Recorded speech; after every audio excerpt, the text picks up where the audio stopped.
Gracias por seguir en sintonía aquí en El Poder de la Tarde. Recordarle que nos sigan en las redes sociales @El Poder de la Tarde, tanto en Instagram como en YouTube. Y ya llegamos pues a nuestra tercera y última invitada del día de hoy. Mencionamos un poco, para mí un honor tener a una jueza como usted aquí entre nosotros, pero mencionamos un poco que no vamos a entrar en ninguno de los casos en el sentido político, sino para hablar un poco sobre cultura general, sobre lo que significa una medida de coerción, sobre lo que significa el debido proceso, los tipos de variantes de la medida de coerción y también para que la gente pues se eduque un poco más de todos estos temas que están pasando hoy en día. Bienvenida al Poder de la Tarde. Sí, con el sentido de que sí, todos estos casos que están ocurriendo y que se están realizando, que la gente tenga los conocimientos de qué sucede ahora. Los conocimientos básicos. Los básicos. Aquí no vamos a ver qué pasó con allí, con aquel, si es culpable, nada de eso. Pero vamos a conocer como cultura todo lo que implican los casos de la medida de coerción y demás. Bienvenida, magistrada Dariana Linares. Así es, señora jueza, bienvenida, muy buenas tardes. Y justamente conversábamos en el grupo que también la ley de cara al turismo y a esos extranjeros que vienen al país que puedan tener una situación legal en algún momento, pues tiene un impacto también.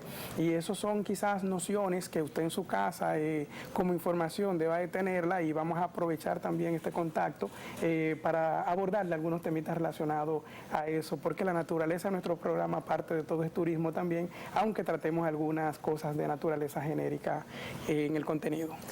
¿Quién es la magistrada Linares? Por ahí empezamos. Gracias a ustedes por la invitación. Bueno, la magistrada Dariana Linares es jueza de la Cámara Penal de la provincia o del Distrito Judicial Sánchez Ramírez, Cotuí. Muy bien, y ahí comenzamos de una... ¿Qué tiempo tiene usted como jueza? Actualmente soy jueza de primera instancia, soy jueza del 2011. Me gradué en la Escuela de Judicatura en el año 2011. Debo decir que cuando yo estudié Derecho al principio, lo estuvimos mencionando, y yo quería llegar allá, yo quería ejercer lo que es el derecho penal. Vamos a hablar un poco sobre las medidas de coerción, cuántos tipos de medidas de coerción Pero hay. me gustaría que, como ella dijo que es jueza de la Cámara Penal, ¿qué es eso? Bueno, los jueces de primera instancia estamos divididos en cámaras y depende de la jurisdicción. Hay cámara civil, cámara penal, cámara laboral. En el área penal, los jueces de primera instancia estamos divididos en dos cámaras. La cámara penal unipersonal, que es donde yo estoy, donde ejerzo mis funciones. En esa cámara conocemos delitos o casos donde la pena sea un máximo de 5 años. Y el otro grupo, que es la cámara penal, o sea, el colegiado, en este grupo conocen delitos que la pena supere los 5 años. En este colegiado está conformado por 3 jueces. Hay un principal entre esos 3 jueces. Esos 3 jueces, hay uno que hace las veces de presidente y los otros 2 de adjunto y otro miembro. Que es para tomar la decisión. Decisiones de penas o casos que lleven penas de más de 5 años. O sea, eso de 5 a 30, por ejemplo, o 40. 20. Pero la decisión no la toma uno solo. No, la decisión es en conjunto, es el colegiado. Muy bien. En mi caso, que estoy en unipersonal, tomo las decisiones yo presido, porque los casos que conozco no superan la pena de 5 años. ¿Cómo cuáles casos entrarían ahí en menos de 5 años? Menos de 5 años conozco amenaza, difamación, injuria, violaciones a la ley de cheque, violencia intrafamiliar cuando no hay agravantes. En caso de que haya agravantes ya pasa lo que es algo. Exactamente, pasa a conocerse por el colegiado. ¿Y qué otras cámaras hay? Aparte, o sea, en el área penal. Sí, aparte penal, civil, laboral, inmobiliario, depende de la jurisdicción. Ah, muy bien. Ahí entendemos cuando mencionan que un juez es tal, porque uno esas civil, cosas penal, inmobiliario. Uno queda en el aire. Sí, uno queda en el aire, juez de tal inmobiliario. Y uno pensando, ¿qué será eso? Exacto. Entonces hay varias cámaras. Exacto. Acabas de explicar muy bien lo de las cámaras penal. Estamos divididos en primera instancia. En la Cámara Penal incluyen asesinatos, todos robos. Los delitos penales. Pero ya ahí serían más de 5 años. Exacto. Estamos divididos según la pena, pero los jueces de primera instancia conocemos aquellos delitos que la ley no se lo atribuye a ningún tribunal en especial. Asuntos penales que no son atribuidos a otros tribunales específicos. O sea, somos los jueces de derecho común. ¿Y quién decide que eso es así? ¿Que uno para 5 años? El legislador. Al momento de imponer a cada delito, establecerle su pena, entonces hizo la distribución de que cuáles casos puede conocer el colegiado y cuáles casos no puede hacerlo, entonces lo conoce el unipersonal. Que eso está establecido en el Código Procesal Penal. Que lo que la gente está pidiendo que se modifique, que se actualice, y demás. Quizá podemos tocar un poco sobre ese tema y su opinión al respecto. Eso es como que su autonomía empieza aquí, pero termina aquí. Tiene un rango. Exacto, tengo un rango, una competencia. No puede cantar 6 años aún cuando no puedo superar. Le canta la máxima, pero su máxima es 5. O sea, me apoderen de un caso que la pena supere, debo declararme incompetente y enviarlo entonces al tribunal colegiado por la pena. Esa es la razón, porque vi en una noticia de hoy, sin meternos en esa noticia per se, que la Procuraduría le pedía al Tribunal Constitucional ponerse incompetente ante un caso.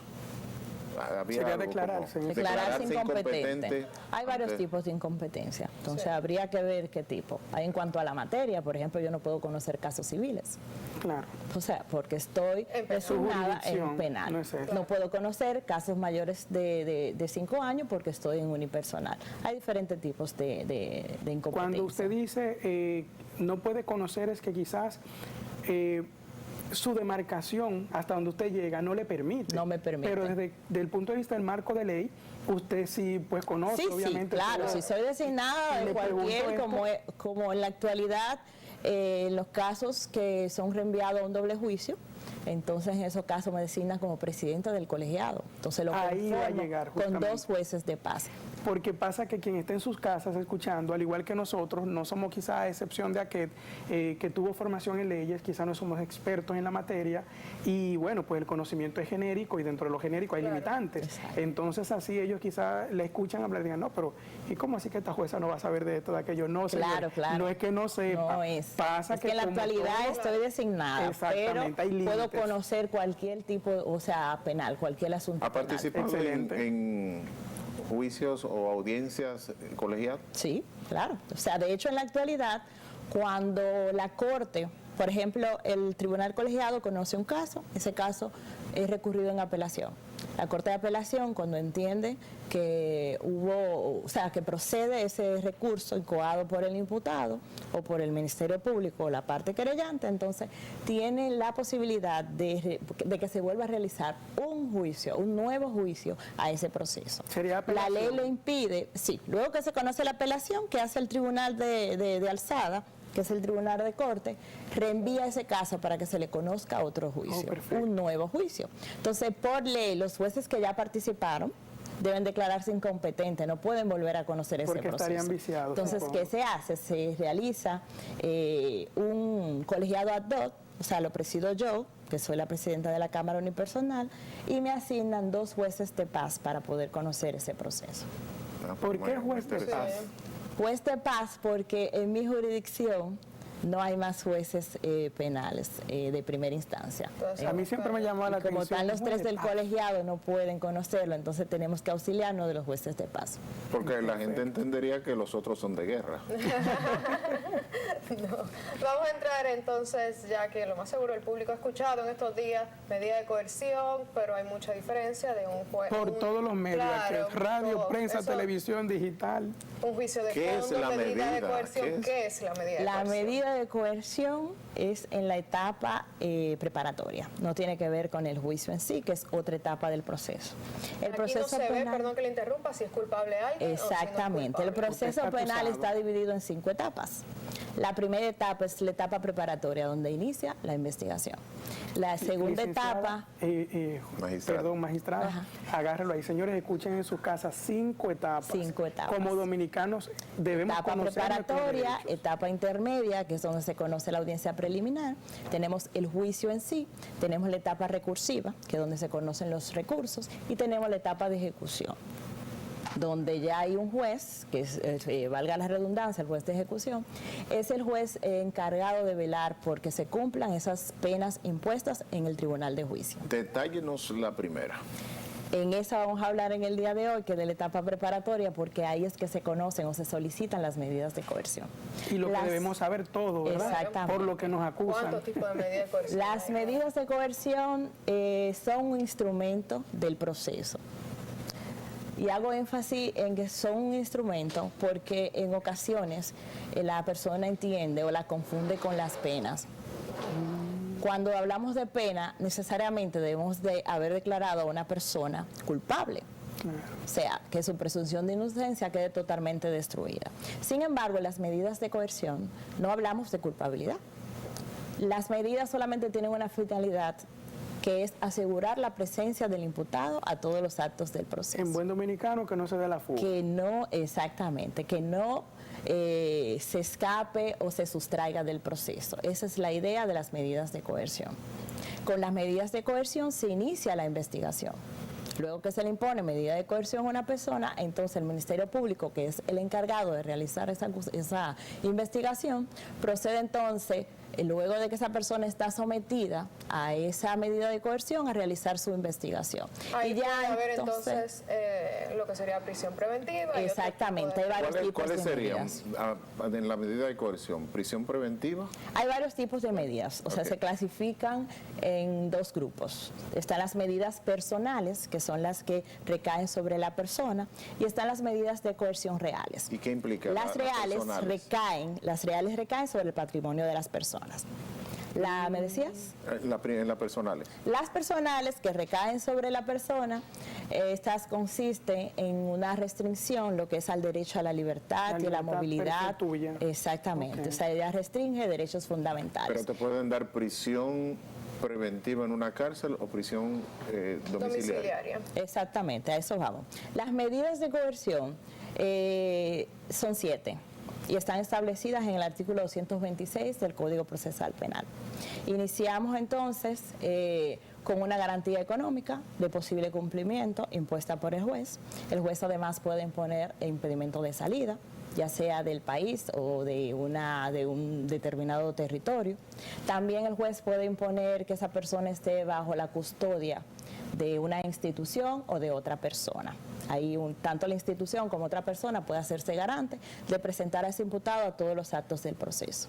De igual manera, el juez puede imponer lo que es el arresto domiciliario, que es que esa persona no pueda, tenga restringido su derecho a la libertad en su domicilio. Y puede también imponer la prisión preventiva, que es la más, exactamente, es la número 7, la que llaman la número 7 es la máxima. La máxima, exactamente. Si habláramos de la vida, es la más gravosa. Y también tenemos la presentación periódica, que es donde el imputado debe de ir periódicamente, según el tiempo establecido por el juez, puede ir ante el Ministerio Público, ante el juez designe. Con esa parte que usted decía justamente de que está la parte que tú respondes como persona física ante la ley, pero está la otra que responde tu patrimonio ante la ley. Entonces mi pregunta es, si yo voy a un caso, líbreme creador, legal, esperemos que no, ¿verdad? Y bueno, pues me están juzgando y se van por la parte de patrimonio. En ese sentido, me congelan cuentas, retienen bienes y todo lo que se pueden realizar hipotecas, embargos. ¿yo sigo trancado o libre mientras se hace el proceso? Ok, sí, porque la idea de las medidas de coerción es que si le imponen, no le imponen la medida más gravosa, que es la prisión, sino le imponen otra, es que usted pueda conocer su proceso en libertad. El Ministerio Público va a realizar su investigación, pero usted va a estar en libertad. Analizando la gravedad del delito, claro está. Sí, depende de varios factores. Hay muchas personas, principalmente, en los últimos meses, que dice, medida de coerción, le quitaron la prisión preventiva, le pusieron arresto domiciliario, ya está en su casa, no está haciendo nada, el Ministerio Público ya está libre, pero no es así. El juicio sigue y que después se pueda declarar culpable o inocente, porque hasta el momento el juicio no ha es empezado. inocente. Sí, o sea, puede ser. Todavía sigue su curso, es lo que quiero decir. No es que está libre, que ya no lo están juzgando. Por el hecho de variarle una prisión preventiva a un imputado por otra de las medidas menos gravosas, no implica de que ese proceso no va a seguir adelante, de que ese caso va a quedar impune. No. Las medidas de coerción, independientemente de que usted esté privado de libertad o esté en libertad, ese proceso sigue su curso y el Ministerio Público es quien debe de realizar su investigación. Lo único que en vez de usted estar en prisión va a estar atado a otra medida. Pero si se fijan, las otras medidas también restringen. No tanto como la prisión preventiva, y por eso la más gravosa, pero también las demás medidas resultan restricciones. Porque, por ejemplo, con la presentación periódica, usted no puede faltar a la hora y el día que le diga el juez para usted presentarse. Exactamente. La garantía económica también implica cierta restricción, porque hasta que usted no cumpla con esa garantía impuesta, usted no va a obtener su libertad. O sea que todas las medidas conllevan restricción de derechos. Una pregunta, jueza Linares, de cara justamente a la medida que son con garantía económica. Esas garantías se ponen que la persona la pueda cubrir, 1, y 2, o lo correcto es que se ponga una suma que realmente, si se nota que en su acusación hay veracidad 100%, usted no pueda cubrirla, porque cuando de una vez yo vengo y le pongo una suma que usted pueda pagar, o la ley tiene alguna... montos establecidos. Sí, exacto. No hay montos establecidos. El juez verifica según la condición económica del imputado, el hecho que se le imputa, verifica cuál es la cuantía de esa garantía a imponer. Pero ahí se escuchan unos montos de gente que uno dice, bueno, ¿de dónde lo va a sacar? El juez, según el legislador, no puede imponer montos que sean excesivos, que se conviertan en una prisión preventiva. O sea, deben poner montos, exactamente, que esa garantía sea, pueda ser cumplida por ese imputado, no que sea excesiva. Cuando escuchas, por ejemplo, que el monto es excesivo, es porque el juez entendió que con esa cantidad impuesta esa persona no se iba a sustraer y puede cumplir con ella. Exactamente. Cuando vemos en la medida de coerción, hay casos que son fehaciente de que la persona es culpable. Por ejemplo, hoy en día que están las redes sociales y que tú con un celular grabas a la persona que te hizo el robo, se metió a tu casa, pero las cámaras lo grabaron, lo captaron y se ve exactamente que fue Santiago el que se metió a tu casa y lleva medida de coerción. ¿Por qué medida de coerción y no prisión inmediatamente? Es decir, ya el definitivo. O sea, medida de coerción, pero pueden darle prisión preventiva. Pero te hago la salvedad de que, como decía anteriormente, el proceso penal está dividido en etapas y el legislador así lo estableció. Pero aquí hay que velar por el debido proceso. Entonces, el legislador estableció que ante imputarle a un imputado un hecho, eso conlleva que se le imponga una medida de coerción para que investigue. No es posible que el mismo día de la medida, en el plazo de 48 horas que tiene el Ministerio Público, pueda presentar su acusación dentro de ese plazo. Aunque cabe decir, por ejemplo, en los casos de drogas, si las pruebas se obtienen más rápido, pero no todos los casos son iguales. Hay casos donde el Ministerio Público, incluso dándole los 3 meses, esa persona privada de libertad, llegado el plazo establecido para presentar su acusación, necesitan una prórroga para ellos seguir investigando ese proceso. Magistrada, de alguna manera todos hemos vivido la limitación de la libertad, como cuando niños nos portábamos mal y dijeron, encerrado en tu habitación sin salir. Era difícil. Imagínese 18 meses, que es lo máximo que tiene la medida, el número 7. Exacto. 18, en los casos complejos, porque si es un caso normal son 12. Ah, bueno, 18 es lo máximo. Exacto, en casos 18. complejos. Okay. Y resulta que después soy inocente. ¿Quién me rezarse 18 meses preso? Usted estuvo privado yo no soy culpable todavía. No se verifica culpabilidad, por eso le decía, simplemente para que el Ministerio Público para agotar exactamente su proceso y realizar una investigación. Y de cara a que usted como ser humano tiene derecho a la vida, a la dignidad y a tantas otras cosas que se nos atribuyen y que se atropellan, porque tenemos que ser realistas en ese sentido. Esa pregunta que hace Santiago es bien clave, porque automáticamente yo sé perfectamente que está corriendo un proceso por el cual se me está acusando y estamos en periodo de investigación.